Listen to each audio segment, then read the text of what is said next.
The morning sun hit the courtyard of the Jade Phoenix Sect just right, catching the pristine white fabric of Sheng Hu's robes. At 33, he was the youngest sect master in 3 centuries, a martial prodigy whose key cultivation was so refined he barely left footprints in the snow. He felt good. He felt sharp. Then came the wooden practice swords. Thwack. Sheng Hu blinked, his vision briefly obscured by a loose strand of his own dark hair. He didn't move. He couldn't move, mostly because the blunt edge of a training blade was currently pressed firmly against the side of his neck, right above his collarbone. Standing opposite him, holding the other end of the blade with a smirk that could cut glass, was Mei Ling. At 25, she was his top disciple, a whirlwind of natural talent and stubbornness. And scene, Mei Ling chirped, spinning the wooden sword elegantly before sheathing it at her hip. She offered him a mock bow. A valiant effort, Sectmaster, truly, for a man of your venerable status. Sheng Hu adjusted his robes, clearing his throat to mask the absolute devastation to his ego. A momentary lapse in focus. I was assessing your form, Mei Ling. Your footwork has improved. Oh, you don't have to make excuses to me, she said, her eyes gleaming with mischief as she fell into step beside him. In reality, Mei Ling's heart was hammering against her ribs. She had been hopelessly, desperately in love with her stoic, painfully handsome master for the better part of a year. But since he was an unattainable icon of spiritual perfection who treated romance like an unnecessary distraction, she had developed a defense mechanism. If she couldn't make him flush with affection, she would make him flush with rage. It's completely natural, she continued, her voice dripping with exaggerated sympathy. The weight of the years, the thinning of the QI, it happens to the best of us. Eventually. I am 33, Sheng Hu said, his jaw tightening. Not 80. Right. 33. In Sectmaster years, that's practically a historical artifact, she teased, leaning in slightly, her scent of plum blossoms drifting over him. I noticed a slight creak when you pivoted just now. Have you considered rubbing some tiger balm on your knees before the morning mist sets in? I can ask the medical pavilion to brew a nice, gentle tea for your joints. Sheng Hu exhaled slowly through his nose. Inhale peace, exhale wrath. My joints are perfectly functional. Of course they are, master. Mei Ling patted his arm patronizingly, a bold move that sent a thrill straight down her own spine. Though, honestly, next time we do a public demonstration, maybe we should swap out that spiritual sword of yours. A nice sturdy mahogany cane might give you better leverage. Plus, you can use it to shoo the young disciples off your lawn. She flashed him a dazzling, dimpled smile, gave a jaunty wave, and sauntered off toward the dining hall, leaving him standing alone in the center of the courtyard. Sheng Hu stared after her, his hand slowly gripping the hilt of his actual spiritual sword. A cane. She had suggested a cane. In front of the junior disciples who were currently pretending to practice their katas, but were very clearly vibrating with suppressed laughter. His pride wasn't just wounded. It had been dragged through the mud, stepped on, and mocked by a 25-year-old brat who didn't even know what a real backache felt like. He didn't want to hurt her. She was his best student, and, if he was being painfully honest with himself in the dark of night, far too endearing for his own peace of mind. But she needed to be humbled. They all did. Sheng Hu's eyes narrowed into slits of pure, petty determination. He was the pinnacle of youthful, peerless genius. He was a master of illusions, a grand architect of spiritual arrays, and a man in his absolute prime. A cane, he muttered to himself, a dangerous, mad scientist smile spreading across his face. Oh, I'll show you a cane, Mei Ling. I'm going to make you weep for your insolence. Turning on his heel, his robes billowing with newfound spiteful purpose, the Sectmaster marched toward his private workshops. It was time to build something completely ridiculous. For the next 3 days, Sheng Hu locked himself in the sect's restricted subterranean workshops. The Grand Elders assumed the Sectmaster was entering a deep, meditative state to commune with the ancestors. In reality, he was covered in grease and glowing residue, frantically drafting blueprints like a lunatic. A cane, he muttered for the 1000th time, soldering a tiny copper wire into a massive spirit array core. We'll see who needs a cane when she is drowning in the bitter tears of her own regret. His grand masterpiece was not a weapon, nor a protective shield. It was the ultimate apparatus of petty psychological warfare. the great vat of acid. He chose a deep, naturally hollowed cavern just beneath the main training grounds. At the center, he constructed a massive stone-rimmed pool filled with a highly classified, top-secret chemical concoction, mostly consisting of sparkling, effervescent melon juice, a metric ton of glowing green alchemical powder, and a massive array of illusion runes designed to emit a terrifying, sizzling hiss. To anyone looking, it was a boiling pool of soul-melting acid. Directly beneath the pool's surface, he installed a perfectly camouflaged, pressure-activated trapdoor leading into an incredibly plush, reinforced underground bunker. The bunker was stocked with silk cushions, a jar of premium peach wine, an array of spiritual snacks, and a large, floating scrying mirror connected to the cavern above. The plan was a flawless, over-engineered stroke of genius. He would stage a crisis.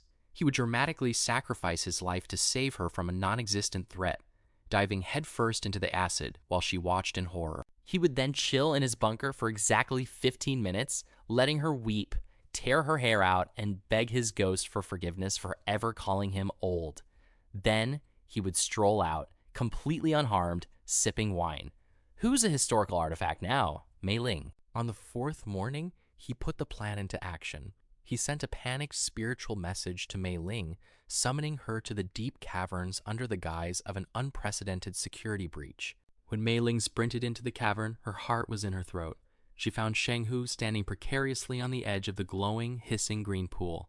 The air smelled faintly of ozone. "Master," she cried, her eyes wide with genuine terror. The playful, teasing girl from the courtyard was entirely gone. She looked pale and frantic. "What is this place? What's happening?" Sheng Hu turned to her, putting on his best, most tragic, stoic face. He had practiced this expression in the mirror for an hour. "Mei Ling, thank the heavens you're safe. A rogue assassin from the Viper clan. He triggered the ancient containment seals. The pool is unstable. The soul-melting acid is overflowing." "Then step back." She lunged forward to grab his sleeve. "Come away from the edge." "No," Sheng Hu said, raising a tragic, halting hand. "The valve at the bottom must be closed manually, or the entire mountain will dissolve. I must dive in. It is the only way to save the sect. To save you." "Are you insane?" Mei Ling screamed, tears springing to her eyes. Her carefully constructed walls of cool, sarcastic detachment shattered instantly. "No, I don't care about the mountain. Don't you dare jump into that." Sheng Hu felt a sudden, unexpected pang in his chest at the sheer agony in her voice. Wow, she really does care, he thought, a brief wave of guilt washing over him. But his pride was already fully committed to the bit. "Remember me, Mei Ling," he said, stepping backward into the empty air above the bubbling green depths. Remember that this old man still had one good jump left in his knees. He let himself fall backward, fully expecting to slip seamlessly through the trapdoor alone. He underestimated one variable, Mei Ling's reflexes. Now, with a desperate, animalistic cry, Mei Ling launched herself across the stone platform. She didn't try to pull him back. She just threw her entire body forward in a frantic, reckless tackle to try and shield him. Sheng Hu's eyes widened in sheer horror as 25 years of pure, stubborn momentum slammed into his chest midair. "Wait, no, don't." Splash. They hit the glowing green surface together. Instantly, the pressure-plated trapdoor clicked open, and instead of a watery grave, the two of them went tumbling, screaming, and tangled in a mess of limbs down a polished wooden slide, crashing hard onto a pile of extremely plush silk cushions. The trapdoor snapped shut above them with a heavy, echoing thud. Silence filled the bunker, broken only by the sound of heavy breathing and the faint, sweet smell of melon juice. For 3 agonizing seconds, Mei Ling squeezed her eyes shut, waiting for her skin to dissolve and her soul to shatter into 1,000 pieces. Instead, she smelled cantaloupe. She opened one eye. She was sprawled directly on top of Sheng Hu. Beneath them wasn't a bed of jagged spikes or a river of underworld magma, but a collection of silk pillows embroidered with fluffy clouds. The room was softly lit by warm, ambient spiritual stones. To their left stood a small table laden with dried persimmons, roasted walnuts, and a pristine jar of premium peach wine. Mei Ling blinked. She rubbed her fingers together, looking at the sticky, vibrant green residue on her hands. She sniffed it. She licked it. Is this Honeydew melon? She whispered. Beneath her, Shang Hu winced, staring fixedly at the ceiling. It is a highly concentrated, alchemically modified extract of, he sighed, deflating entirely. Yes, it's melon juice. Mei Ling froze. The sheer paralyzing terror that had gripped her heart just moments ago violently curdled into white-hot, unadulterated fury. She scrambled off him, standing up so fast her robes whipped through the air. A stunt? She shrieked, her voice echoing off the bunker walls. You staged an assassination? You faked a catastrophic soul-melting crisis? Because of a joke about your knees? Sheng Hu sat up, brushing off his sleeves with as much dignity as a man covered in glowing green fruit juice could muster. It wasn't just one joke, Mei Ling. It was 3 days of relentless, systemic disrespect. You suggested I use a mahogany cane in front of the junior disciples. I am the vanguard of the Jade Phoenix Sect, not a grandfather waiting for the winter frost to claim him. You are an idiot, she yelled. But as the word left her mouth, her voice cracked. The adrenaline was fading, leaving a hollow, aching exhaustion in its wake. Her shoulders trembled. She collapsed back onto the floor, burying her face in her hands. Sheng Hu's defensive posture vanished instantly. Mei Ling? She didn't answer. A quiet, ragged sob escaped her. Hey, he said, his voice dropping its petty edge, replaced by genuine panic. He slid across the cushions toward her, completely out of his depth. Hey, look, I'm sorry. I went too far. It was stupid. It was incredibly petty. I wanted to see you admit that you respect me. I don't mock you because I think you're weak, she muffled into her hands, her shoulders shaking violently. She finally dropped her hands, her eyes red, tear-streaked and intensely raw. I mock you because you're a robot, Sheng Hu. You're this unattainable, perfect, stoic deity who sits on a throne and stares into the middle distance. You're entirely out of reach. I was terrified when I thought you were jumping into that pool. I thought I lost you. I thought I'd never get to... She cut herself off, biting her lip and looking away, her face flushing a deep, furious crimson. Sheng Hu stared at her, the realization hitting him like a physical blow. The teasing, the sharp tongue, the constant need to provoke him. It wasn't disdain. It was a bridge. A desperate, clumsy attempt to force him to look at her as a person, not just a pupil. May, he started softly, reaching out. Clank. A heavy, grinding sound of shifting gears reverberated through the stone walls. The glowing runes near the ceiling flickered aggressively, turning a solid, locked crimson. Sheng Hu froze. He looked at the main control array on the wall. A small puff of black smoke exhaled from the copper wiring. What was that? Mei Ling asked, wiping her nose, her anger instantly returning as a defensive shield. Sheng Hu swallowed hard. Well, to ensure that nobody could interrupt my dramatic 10-minute period of fake death, I engineered an incredibly complex, absolute isolation locking mechanism. He offered a weak, pathetic smile. And because we hit the trapdoor with double the intended weight, it appears the counterweights have jammed from the outside. Mei Ling stared at him. Meaning? Meaning the array will automatically reset and unlock in approximately 12 hours. 6 hours later, the bunker was dead silent save for the synchronized chewing of dried persimmons. They were sitting on opposite sides of the plush rug. The initial rage had simmered down into a thick, heavily charged awkwardness. Sheng Hu uncorked the peach wine, taking a long sip before sliding the jar across the floor to her. Mei Ling took it, drank deeply, and wiped her mouth with the back of her hand. Nice stash, she muttered, gesturing to the spiritual snacks. Only the best for my self-pity bunker, he replied dryly. A small, reluctant smile tugged at the corner of Mei Ling's mouth, but it quickly faded into a pensive frown. She looked down at her sticky, green-stained boots. I meant what I said, before the doors jammed. Sheng Hu leaned his head back against the stone wall, watching her through the dim light. The rigid, imposing posture of the sect master was gone, melted away by the absurdity of their isolation. I only call you an old man because you act like a rigid statue, master, she said softly, her voice barely a whisper over the hum of the dead array. You never look at anyone. You never look at me. Sheng Hu closed his eyes for a moment, letting the weight of her words settle into his chest. When he opened them, his gaze was steady, stripped of all his usual aloofness. I am the Sect Master, May. I am supposed to be a statue, he said, his voice surprisingly gentle, carrying a low resonance that made her heart skip a beat. He looked directly into her eyes, refusing to let her look away. And for the record, I look at you plenty. Mei Ling paused, a piece of dried fruit halfway to her mouth. You do? You're loud, you're stubborn, and you intentionally try to ruin my meditation cycles, Sheng Hu said, a soft, genuine smile finally breaking through his stoic facade. He leaned forward slightly, the distance between them suddenly feeling incredibly small. Do you have any idea how much effort it takes to pretend I'm not completely charmed by you? Mei Ling's jaw dropped slightly. The bold, unshakable disciple who had spent a year flinging sharp-tongued insults at him was suddenly completely speechless, her cheeks flushing a brilliant, lovely pink under the soft glow of the spiritual stones. Before she could form a sentence, a loud, high-pitched ping echoed through the room. The floating scrying mirror, activated by the chaotic spiritual signatures directly above them, hummed to life.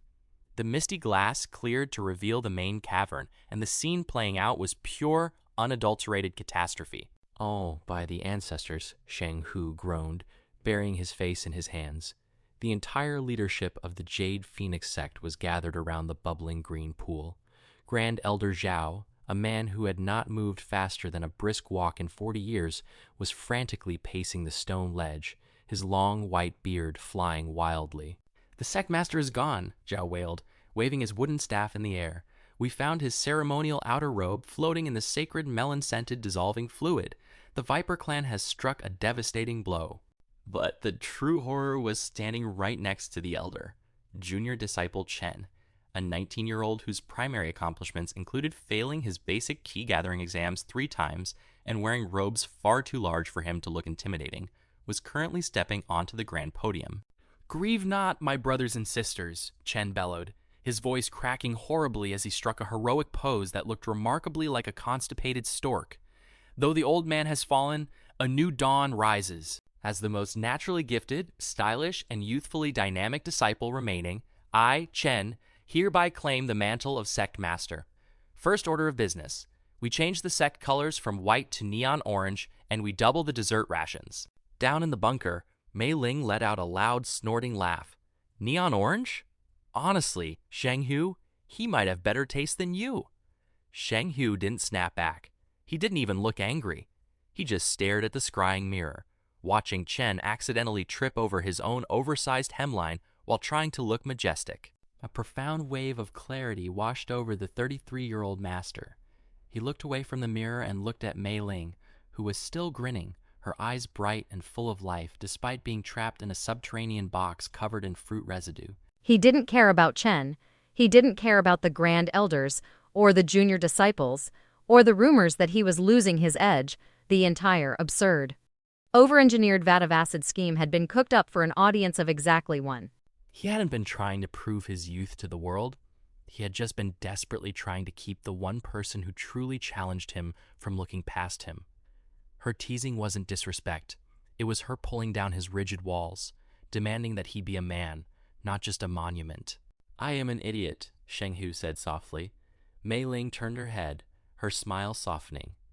"I already told you that, Master." "No, I mean it," he said, stepping closer to her, the final remnants of his aloof sect master persona completely dissolving. "I built all of this because I couldn't handle the thought of you thinking less of me.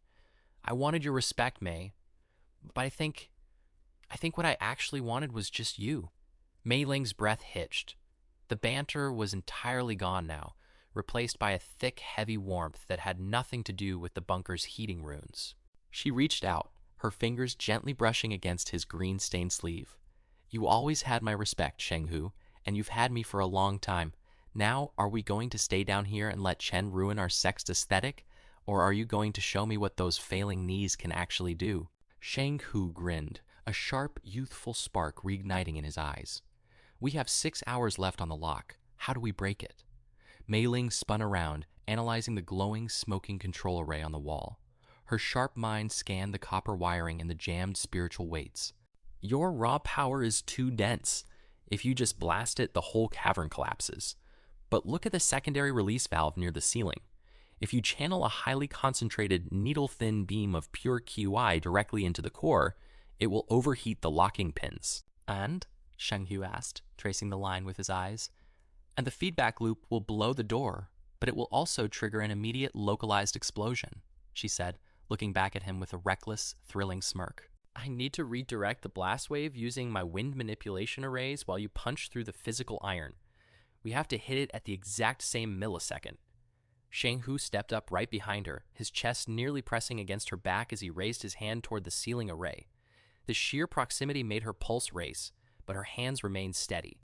On my count, Sheng Hu whispered, his breath warm against her ear. 3, 2, 1, Mei Ling yelled.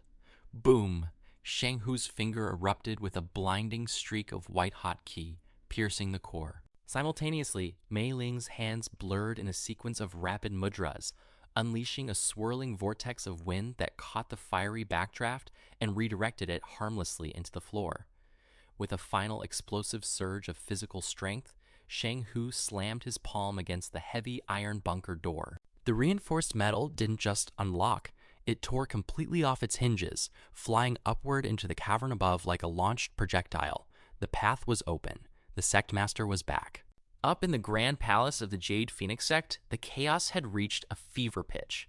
Junior Disciple Chen was practically vibrating with unearned confidence, his hands gripping the armrests of the Sect Master's obsidian throne. And thus, Chen proclaimed, puffing out his chest as he prepared to lower his backside onto the sacred cushion. The era of the old man officially ends, and the era of Chen the Magnificent, boom! The massive, reinforced iron doors of the Grand Hall didn't just open, they exploded inward, shattering into a dozen metallic fragments that embedded themselves deeply into the stone pillars. A thick, swirling mist of pressurized wind and glowing green particles rolled across the floor, completely blinding the assembly. Through the fog stepped Sheng Hu. He had shed his ruined outer robes, leaving him in a sleek, form-fitting black inner tunic that accentuated every line of his lean, powerful frame. His dark hair, freed from its usual rigid topknot, fell wildly around his face. His eyes were burning with a sharp, lethal, and devastatingly youthful intensity.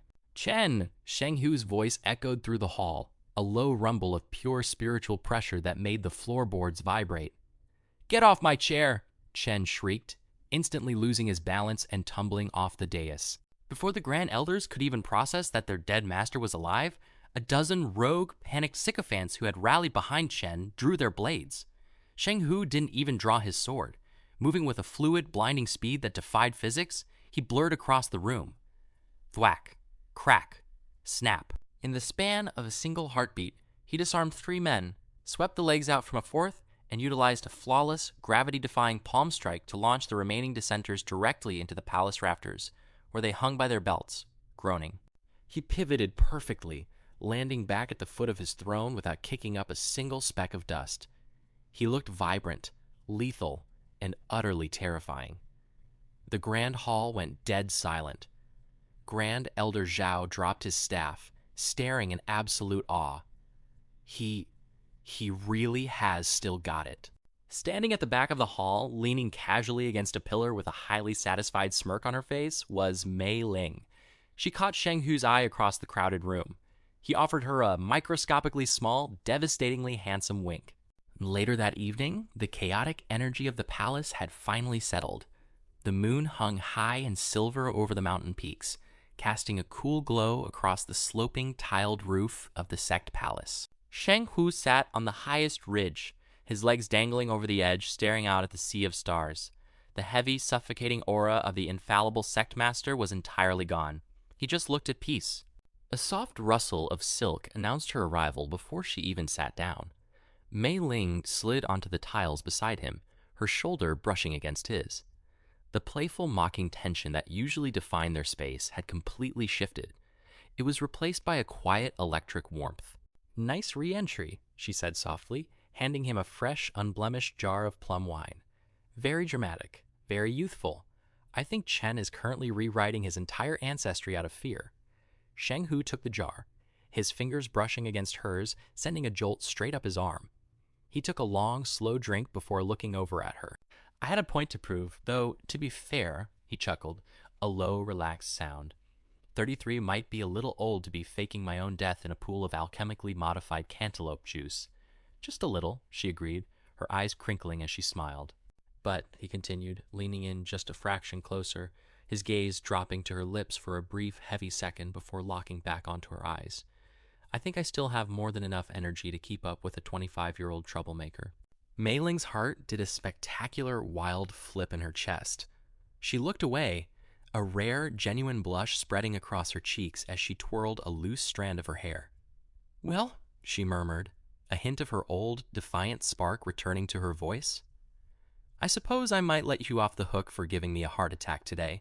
On one condition." Sheng Hu raised an eyebrow. "Oh? And what is the price of my forgiveness, disciple Mei?" "Tomorrow night is the Midsummer Festival down in the Valley Village," she said, finally turning her head to look him dead in the eye, her expression daring him to back down. "You're going to take me.